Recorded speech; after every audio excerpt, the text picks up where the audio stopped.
And today in front of me NOKIA T20, and I'll show you that the device comes with the earbuds inside the box. So we'll check that. And here we get the paperwork.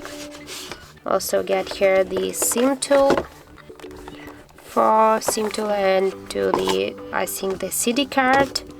And here inside we got only the USB Type-C cable and the charger brick. So if you will answer that the device comes with the earbuds or with the wireless headphones, I'll tell you the no, unfortunately, and you should buy it by yourself. So that's how it looks, and if you found this video helpful, don't forget to leave a like, comment, and to subscribe our channel.